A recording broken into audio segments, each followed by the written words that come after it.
कई प्रकार के साधक होते हैं जिनको बहुत समय लगता है भगवत प्राप्ति में, कई जन्म लग सकते हैं। कुछ साधक होते हैं जिनको इसी जन्म में प्राप्त हो जाते हैं। तो उन साधकों का वर्णन करते हैं कि जो भगवान की प्राप्ति तो चाहता है परंतु विषय भोगों में आसक्त बहुत ज्यादा है। अंदर एक चाह भी है कि भगवान मिल जाए तो ठीक है, लेकिन विषय भोगों की आसक्ति बहुत ज्यादा है। विषय भोगों की प्राप्ति में बाधा हो तो भगवान की चाह भी छोड़ देगा। कभी वो भगवान का भजन करता है तो कभी विषय भोगों को भोगता है। ऐसे साधक के लिए अनेक जन्म संसिद्धि, अनेक जन्म संसिद्धि, अनेक जन्म लगेंगे। अपने अपने हृदय को जांचना चाहिए कि हम किस कोटि के साधक हैं। दूसरा साधक वो है जो विषय भोगों की प्राप्ति भी चाहता है और भगवान को भी चाहता है और बराबर साधन करता है। ये उससे श्रेष्ठ है। जो पहला वर्णन किया गया उससे श्रेष्ठ है।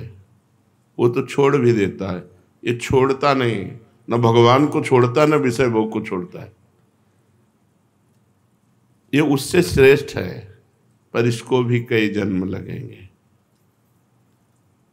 भगवान का भी भजन छोड़ेगा नहीं, पर विषय संयोग मिलेगा तो छोड़ेगा नहीं। शायद है कि इसी कोटि में बहुत से आ जाएंगे। तीसरा है जो भगवान की प्राप्ति चाहता है पर साधन में तत्परता नहीं है, भोगों में उतनी खास प्रियता नहीं है जैसे ऊपर वर्णन किए गए साधक में। इसमें तीसरे में भोगों की खास प्रियता नहीं है, मिल गया तो ऐसा नहीं कि भोगों का वो त्यागी है, तो खास प्रियता नहीं है, पर भजन में तत्परता नहीं है। ओ कृपा हो जाएगी तो हो जाएगा, लिखा इसमें कृपा हो जाएगी तो हो जाएगा, बिना भजन किए कृपा हो। ये भी उसी लाइन में है। चौथा, भगवान के लिए प्रयत्न तो करता है, भोगों में प्रीता भी खास नहीं है, पर बहुत जल्दी ऊब जाता है और छोड़ देता है। फिर पकड़ता है दूसरा साधन, फिर छोड़ देता है, फिर पकड़ता है। ये भी उसी कोटि में है। अब इनकी कोटि साधनात्मक साधकों की नहीं है। साधन तो प्रयत्न से करता है, बड़ी जल्दीबाजी से करता है, और कुछ दिन में फल ना देख करके ऊब कर छोड़ देता है। दूसरा साधन, दूसरी पद्धति, फिर दूसरी पद्धति, पूरा जीवन। पांचवा, न भोगों में प्रीति है, भगवान के लिए प्रयत्नशील है, पर उसे संदेह है कि पता नहीं भगवत प्राप्ति होगी कि नहीं। ये ऊपर वालों से अलग है, पर इसको भी जन्म लगेंगे कि इसको संदेह है, अपने साधन पर संदेह है, साध्य पर संदेह है। छठवां, भगवान के लिए पूरी तैयारी है, साधन करता है, विश्वास है, पूरी तैयारी की इस जन्म में भगवान को प्राप्त करूंगा, भगवान पर विश्वास है, परंतु स्नेह संबंधियों से पूरा राग है, रिश्ते नाते स्नेह संबंधी त्याग की पूरी तैयारी कर नहीं पाया। भगवत प्राप्ति की तैयारी है, विश्वास भी है, पर स्नेह संबंधियों से जननी जनक बंधु सुतदारा तन धन धाम शुद्ध परिवारा, इनसे संबंध नहीं तोड़ पाया।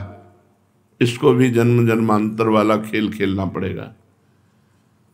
सातवां, भगवान के लिए पूर्ण विश्वास है, सब कुछ त्याग करने की तैयारी भी है, मनमान बड़ाई, अपने पुजवाने का नाम, अपना यश, अपना नाम हो जाए, ये भी जन्म जन्मांतरों वाले पक्ष में पहुंच गया। बहुत समझना है भगवत प्राप्ति को। भगवान के लिए विश्वास है, पूर्ण साधन में तत्परता है, लेकिन मान बढ़ाई की इच्छा है, और मान बढ़ाई मिलने पर उसे स्वीकार करता है। इस जन्म में पूरा काम हो जाना मुश्किल हो गया, क्योंकि फंस गया कीर्ति में, जो लोकैषणा है इसमें फंस गया। आठवां, भगवान के लिए पूर्ण विश्वास है, सब त्याग साधना भी है, पर मनमानी करता है, गुरु की आज्ञा में नहीं रहता। त्यागी भी है, भजन भी करता है, पर मनमानी, गुरु की आज्ञा में नहीं। जब मन आया, जैसा मन आया, जो साधन मन आया वैसा करना, ये भी सफल साधक नहीं हुआ। नवा, भगवान के लिए विश्वास है, सब कुछ त्याग है, और एक लक्ष्य साधना में संलग्न है। अब आ गया 9वें नंबर पे, ये साधक है इसी जन्म में भगवत प्राप्ति। भगवान के लिए पूर्ण विश्वास, सब कुछ का त्याग, और एक साधन जो गुरु ने दिया उसी में संलग्न। जो साधना गुरु के द्वारा मिली उसे दीर्घ काल तक संलग्नता पूर्वक करता है। इससे भी बढ़कर 10वां साधक साधन भजन करता है, सब कुछ त्याग है, पर बेचैन है भगवान के लिए। हर समय उसके अंदर एक भगवान की मिलन की बेचैनी बनी हुई है। उसको असह्य हो रहा है एक एक मिनट भगवान की प्राप्ति का, क्षण भर भी चैन नहीं है। वो सब कुछ समर्पित करने के लिए तैयार है इसी जन्म में। 9 से लेकर 10 ये इसी जन्म में, ये इसी जन्म में बहुत जल्दी भगवत प्राप्त हो जाएगा। 9वां इसी जन्म में भगवत प्राप्त होगा, लेकिन 10वां बहुत जल्दी भगवत प्राप्ति हो जाएगी, सालों में। भगवान की प्राप्ति के साधन में तत्पर है, सब कुछ त्यागने को तैयार है। हृदय में असह्य बेचैनी है, कब मिलेंगे भगवान, बस केवल भगवान की प्राप्ति के लिए बेचैनी उसके अंदर। वो इसी जन्म में बहुत जल्दी भगवत साक्षात्कार कर लेगा। 11वां, केवल भजन से प्रेम है, उसे ये भी बेचैनी नहीं कि भगवान मिले। 11वें नंबर पर है, वो केवल भजन में बेचैनी, उसकी भजन न छूट जाए। भजन में अत्यंत प्रेम, कोई कामना नहीं, न भगवान से मिलने की, न जगत की कोई काम। ये सर्वोपरि साधक है। भजन के लिए भजन, भजन के लिए भजन, और जो भगवान करें, जब चाहे जैसा करें, उनकी मौज, और हर समय महा आनंद में डूबा हुआ भजन में, सिर्फ इसको भजन से मतलब, ये सर्वोपरि बात आ गई। ये अपने को जमी। कई बार 2-3 बार तो उदाहरण दे चुके 2-4 दिन में, कि गोस्वामी जी कहते हैं जब तक नियम व्रत संयम सबको रघुनाथ जी आप तौलो पल्ले पे, लेकिन भूत भविष्य वर्तमान तीनों काल का मैं नीच हूं, पर पलड़ा मेरा भारी होगा, क्योंकि मेरे पास नाम है भजन। ये जो 11वां लक्षण का साधक है, भगवान के भजन में अत्यंत प्रेम, संसार से निष्काम, और भगवत दर्शन की भी चाह की व्याकुलता नहीं, भजन की व्याकुलता। रात दिन भजन, भजन का फल भजन। भगवान की मौज हो तो मिल जाए, कि ना मौज हो तो ना मिले। कई बार ये सत्संग में कहा, अपने को केवल भजन से मतलब, भोग आदि की तो बात बहुत दूर रही, वो भगवान की भी प्राप्ति की चाह नहीं करता, वो केवल भजन के लिए ही भजन, हर समय भजन परायण।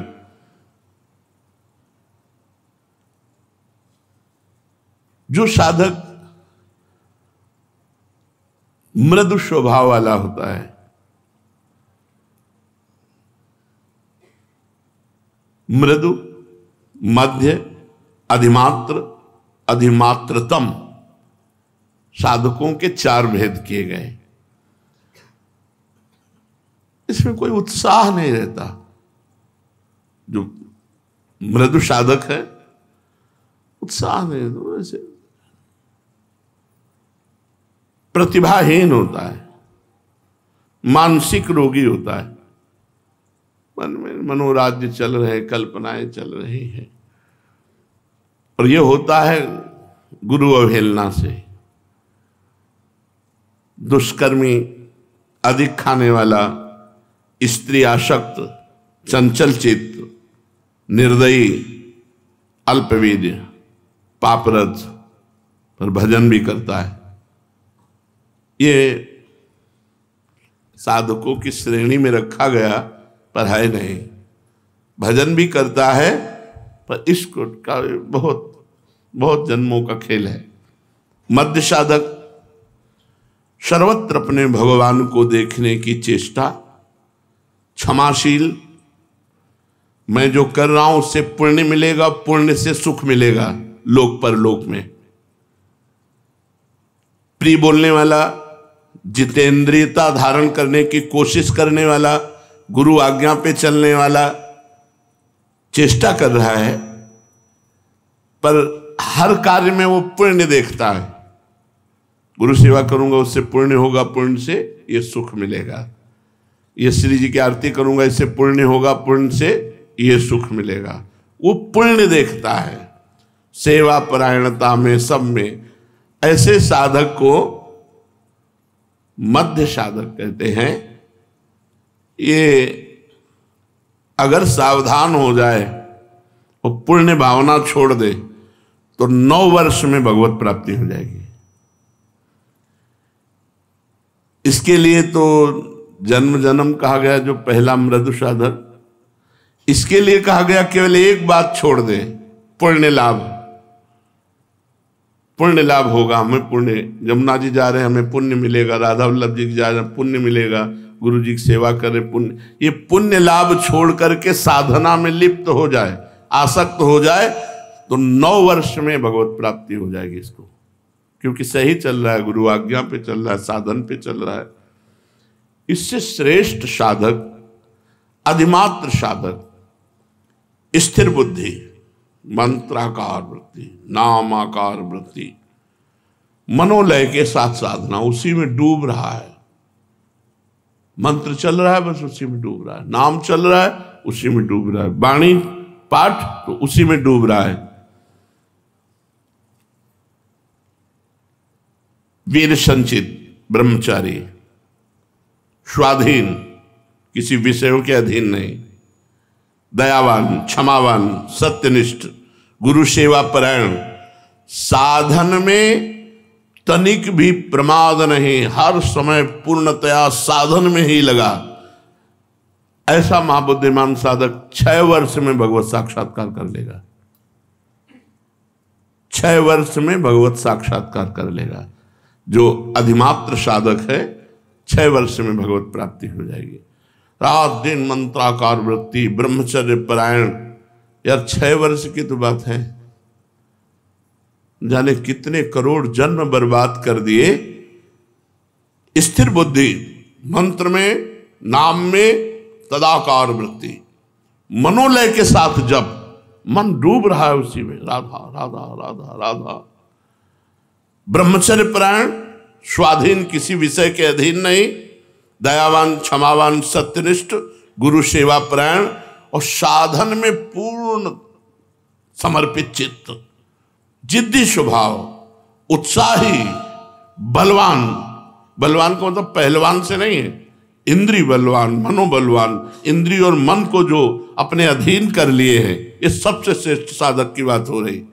महान शौर्यशाली, शास्त्रों का ज्ञाता, अभ्यास परायण, किसी से मोह नहीं, किसी भी विषय से व्याकुलता नहीं, मिताहारी, थोड़ा पाने वाला, विशुद्ध आचरण, सबके प्रति अनुकूल व्यवहार, भगवान का नित्य शरणागत, गुप्त रूप से निरंतर भजन में लगा हुआ साधक 3 वर्ष में भगवत प्राप्ति कर सकता है। 3 वर्ष में भगवत प्राप्ति, और ध्रुव जी ने तो 6 महीने में भगवत प्राप्ति की। तो आप प्रयत्नशील रहें, ऐसा नहीं कि जन्म जन्मांतरों वाले साधन में चले। पीछे जो वर्णन हुआ वो जन्म जन्मांतर 9 से 11 तक 3 साधक, 9 से 11 तक तो 9वां तो इसी जन्म में होगा, 10वां बहुत जल्दी होगा, और 11वां तो तुरंत है ही। वो तो वर्तमान स्थिति में है, क्योंकि उसको भजन के सिवा और कुछ चाहिए ही नहीं। तो इसमें पहला मृदु साधक जिसको जन्म जन्मांतर लगेंगे, मध्य साधक 9 वर्ष में भगवत प्राप्ति, अधिमात्र साधक 6 वर्ष में भगवत प्राप्ति, और अधिमात्रतम साधक 3 वर्ष में भगवत प्राप्ति। जैसे अपने लोगों के गंगा किनारे का जो समय कटा 20 वर्ष, वो इसी में कटा। न खान पान, न मित्रता, न रिश्ते, न नाते, न कोई, न कुछ नहीं, केवल भगवान। शिव शिव शिव शिव शिव, शाम सदा शिव। हर पवित्र है तो मंत्राकार वृत्ति, अपवित्र है तो बस हर समय वायु स्पर्श करती तो ऐसे करते गंगा, हमारे भगवान शिव आलिंगन कर रहे हैं वायु रूप से। ये बड़ा मनोभाव, बड़ा आनंद का भाव होता है। तो आप क्या समझते हैं हम किडनी के रोग में पीड़ित पड़े रहते हैं? पद चल रहा है, सामने प्रियाजू की झांकी है, कैसे तुम्हें बताएं? कुछ नहीं है, मतलब अपने कमरे में बैठे, सामने युगल सरकार है, आरती हो रही, आरती की जय श्याम सुंदर नंद के नंदन राध, सामने वो बैठे। वहां कुछ आनंद की कमी है क्या? पर अपने लोग आनंद ढूंढ रहे हैं भोगों में, विषयों में, जगत में, इसलिए हमारी दुर्दशा हो रही है। नहीं, एक बार जिद्दी स्वभाव बनाओ, एक बार विषयों से पिंड छुड़ा लो। विषयों में सुख नहीं है, केवल आकर्षण है। भगवान में आकर्षण भी है और सुख भी है, विषयों में सुख नहीं। हमारी बात समझ लो, केवल भ्रम है, आकर्षण है। यदि तुम पहले चिंतन न करो विषय का और फिर भोग लो, तुम्हें सुखानुभूति हो जाए तो मुझे बता लेना। जब तुम चिंतन करते हो विषयों का और भोगते हो तो वो चिंतन वाला सुख तुम्हें मिलता है। आकर्षण केवल है, सुख नहीं है। भगवान सुख समुद्र भी है और आकर्षण भी है, उन्हीं का आकर्षण है। इसमें विश्वास करे साधक कि बिना साधना के भगवत प्राप्ति नहीं हो सकती। न वेश धारणम सिद्धे कारणम न च तत्कथा, क्रियैव कारणम सिद्धे सत्य में तन्न संशया। ना तो भेष बनाने से भगवान मिलते हैं, कपड़ा रंगने से, और न बहुत बात बनाने से, चातुरता पूर्वक बहुत बातचीत उपदेश करने से भगवान नहीं मिलते। भगवान मिलते हैं भजन करने से। क्रियैव कारणम सिद्धे, क्रिया ही कारण, भजन क्रिया ही सिद्धावस्था के लिए कारण है। सत्य में तन्न संशया, मेरी इस बात में संदेह मत करना। न भगवान भेष धारण करने से मिलते हैं, न भगवान बातचीत लच्छेदार भाषण करने से मिलते हैं। भगवान मिलते हैं तो भजन करने से मिलते हैं। असल में ऊंचा साधक वही है जो अपना सर्वभार भगवान पर छोड़कर निरंतर, बस यही है, यही है जीवन का सार। अगर पकड़ पाओ तो पकड़ पाओ।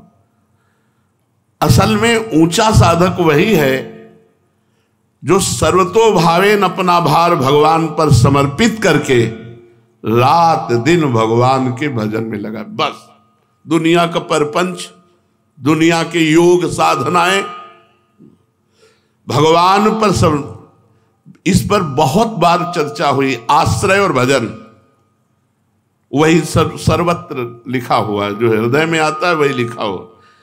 असल में ऊंचा साधक वही है जो सर्वथा सर्वतो भावेन भगवान में समर्पित है। सर्वतो भावेन, कोई भी भाव अन्य से नहीं, सब भगवान से, और अपने को भगवान पर छोड़ दिया और खूब भजन में तत्पर। बस सार बात यही। अब भजन में प्रीति कैसे होगी? साधक वही जो खूब भजन में डूबे। तो भजन में क्यों नहीं डूबता? अन्य व्यक्ति का महत्व, अन्य वस्तु का महत्व, अन्य साधनों का महत्व। सर्वेषु साधन वरेषु चिरम निराशा। किसी भी अन्य साधन का तिरस्कार न करो, पर नाम में दृढ़ विश्वास कर लो। अनन्य विश्वास केवल नाम में करो कि हमारा काम तो केवल नाम से होगा। साधन, हमारा विश्वास है कि इस जन्म की सार्थकता केवल नाम है। ये हमारे हृदय की भी बात है। हर प्रश्न का उत्तर नाम में ही होता है। नाम से ही, बहुत ध्यान से सुनना है, बड़े अमृतमय वचन और सिद्ध पुरुष के वचन हैं।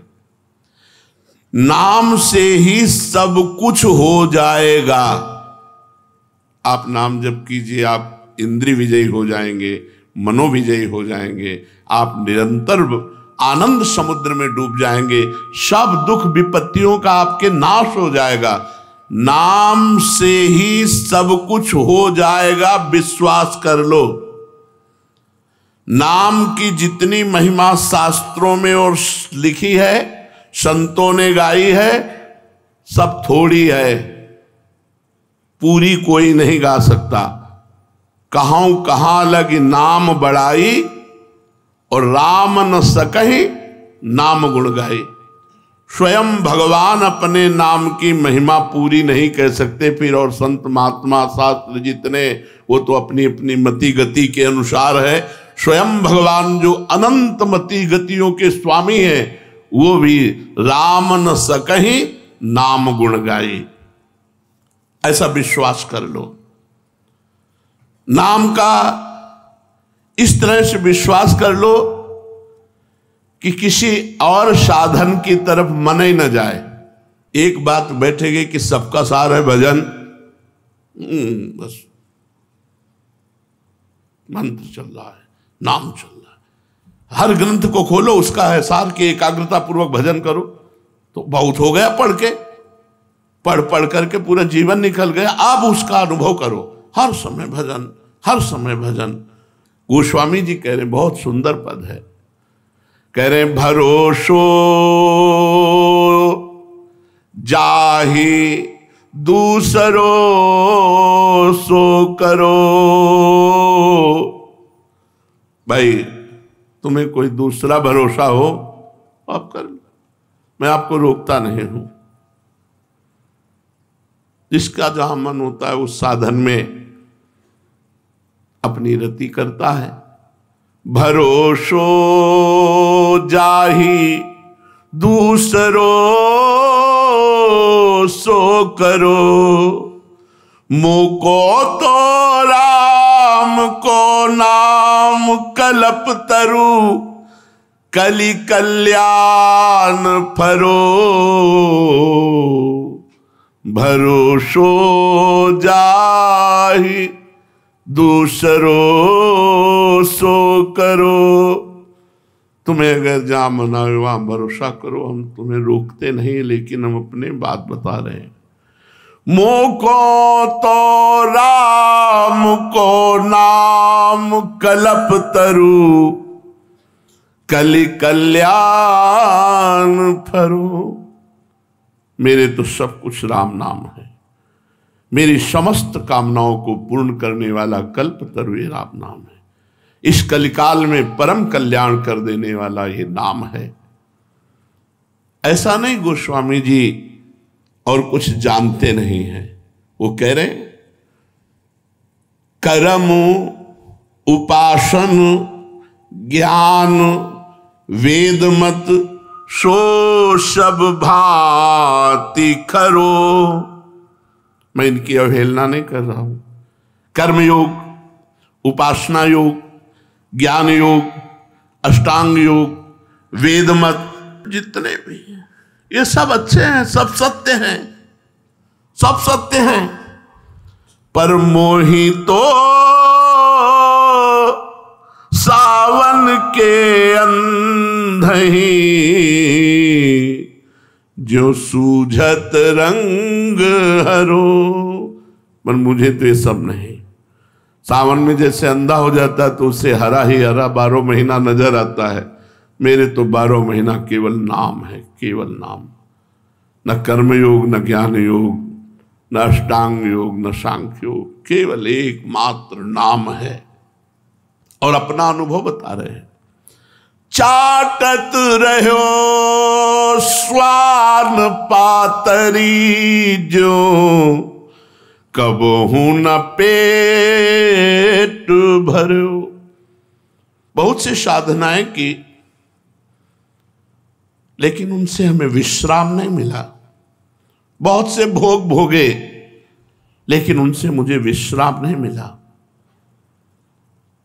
सोहो सुमिरत नाम सुधारस, पेखत परुषि धरो, भरोसो जाहि दूसरो सो करो। और जब मैंने नाम का सहारा लिया तो प्रेमामृत परशा मिला, सामने परशा मिला। पाओ प्रेम धन, एकमात्र भगवान का नाम। कुछ नहीं चाहिए, कुछ नहीं जानना, कुछ नहीं पाना, बस नाम। बात समझ। हृदय हमारी सामर्थ्य क्या है कि नाम महिमा को कह सके। केवल नाम पकड़ लीजिए, आप देख लीजिए, खुद देख लीजिए, केवल नाम पकड़ लीजिए, नाम का विस्मरण ना होने पावे। गोस्वामी जी कह रहे हैं, हमने सुना है राम नाम उच्चारण करके महान पत्थर को रख दिया, वो पानी में नहीं डूबा और उससे पूरी सेना पार उतर गई। राम नाम लिखा नहीं, क्योंकि चरण पड़ेंगे। राम नाम उच्चारण कर राम और रख दिया तो वो पत्थर नहीं डूबा। फिर हम डूब जाएंगे? हम राम राम कहेंगे तो भव समुद्र में डूब जाएंगे? नहीं। नाम लेत भव सिंधु सुखाही, करो विचार सुजन मन माही। प्रीति प्रतीति जहां जाकी, तहां ताको काज सरो। मेरे तो माए बाप दो आखर, बस खास बातें। जिसने जहां प्रीति की विश्वास किया भाई उसका काम बना। लेकिन मैं अपनी बात कहता हूं, मेरे तो 2 अक्षर है, मेरे माई बाप हैं, राधा राधा राधा। गोस्वामी जी कह रहे राम राम राम।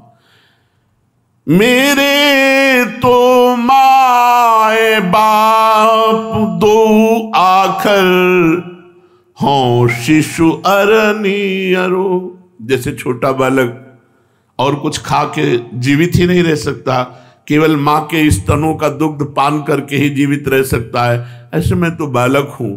मेरे माई बाप मेरे राम नाम 2 अक्षर हैं, बस इन्हीं से मैं जीवित हूं, इन्हीं से मैं पोषित हूं। शंकर साखी। देखो, महापुरुषों को आवश्यकता नहीं है किसी कसम की, लेकिन प्रायः महापुरुषों ने कसम खाई है, क्योंकि हम लोग बड़े अविश्वासी हैं। जैसे हरिवंश महाप्रभु ने कहा, रहो को काहू मन ही दिए। जैसे गोस्वामी जी कह रहे, भरोसो जाहि दूसरो सो करो। तुम्हारे मन में आवे तो तुम जिसका मन आवे भरोसा करो। ऐसे हरिवंश गोसाई चंद कृपा करके कह रहे हैं, हमारे प्राणाधार हैं, रहो को काहू मन। कोई कहीं भी मन दो, लेकिन मेरे प्राणनाथ श्री श्यामा शपथ करो तृण छे। कसम खा के कहता हूं, तृण छू के कहता हूं कि मेरे प्राणनाथ श्री श्यामा है, मेरा सर्वस्व श्री श्यामा है। यहां गोस्वामी जी कह रहे, शंकर साखी जो राखी कहो कछु, तो जरि जी गरो। भगवान शंकर को साक्षी करके कहता हूं, यदि कुछ भी छुपा रहा हूं, मैं बिल्कुल हृदय खोल के कह रहा हूं, अगर कुछ भी झूठ बोलूं तो मेरी जबान गल करके गिर जाए। अपनो भलो राम नाम ही ते, तुलसी समुझी परो। हमारा तो एकमात्र नाम से ही यही हमारी समझ में आया है। गोस्वामी जी कह रहे हैं, भगवान शंकर को साक्षी करके कहता हूं, यदि जरा भी झूठ बोलूं तो हमारी जबान गल जाए। मेरे जीवन का सार है राम नाम, बस राम। ये 2 अक्षर मेरे माई बाप है, मैं बालक हूं, मैं इसी से जीवित हूं। ये नाम में ऐसी आदर बुद्धि हो जाए, नाम में ऐसा प्रेम हो जाए, मुझे नाम ही भी नहीं चाहिए। जैसे 11वां साधक का लक्षण सुना कि उसके अंदर भगवत दर्शन की भी लालसा नहीं, केवल भजन के लिए भजन, केवल भजन। हमें नहीं अधिकार दिखाई देता कि हम आपकी लीला में प्रवेश पावें या आपका साक्षात्कार करें, वो आप जानो। लेकिन हम तो हर समय केवल आपके नाम को ही अपना स्वामी, अपना इष्ट, अपना जीवन, अपना धन, अपना सर्वस्व मानकर रटेंगे। नाम में वैसी ही आदर बुद्धि हो जैसी भक्त की भगवान में होती है, और भगवान से भी ज्यादा। क्योंकि भगवान के हृदय में रहते हुए हमारा कल्याण नहीं हुआ। सबके हृदय छत विकारी, सकल जीव जगदीन दुखारी। लेकिन जिस दिन से भगवान का नाम कृपा कर जिह्वा पे आया, उसी दिन से आनंद, उसी दिन से भव समुद्र से पार होने का उत्साह हो गया। नहीं तो भगवान तो जन्म जन्मांतर हमारे हृदय में बैठे रहे, कहाँ मंगल हुआ? मंगल तब हुआ जब भगवान का नाम हमारी जीभ पर आ गया। इसलिए साधक को चाहिए कि बड़े सत्कार से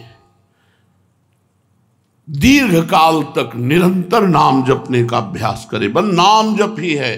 कलयुग केवल नाम आधारा, सुमिर सुमिर नर उतरे पारा। अत्यंत मनोयोग के साथ, आदर बुद्धि के साथ जितना नाम जप करोगे, ये नाम ही जैसे अग्नि के स्पर्श से कितना पहाड़ जमा हुआ ईंधन वो भस्म हो जाता है, ऐसे सारे पाप, सारी मलिनता, सारी वासनाएं भस्म हो जाती हैं और भगवत स्पर्श का अनुभव होने लगता है, भगवदानंद का अनुभव होने लगता है। इसलिए साधक विषय वासना का त्याग करके निरंतर नाम जप में ही तत्पर रहे, क्योंकि नाम जप ही कलिकाल में सिद्धावस्था को पहुंचाता है। शेष चर्चा आगे। श्री राधा वल्लभ लाल की।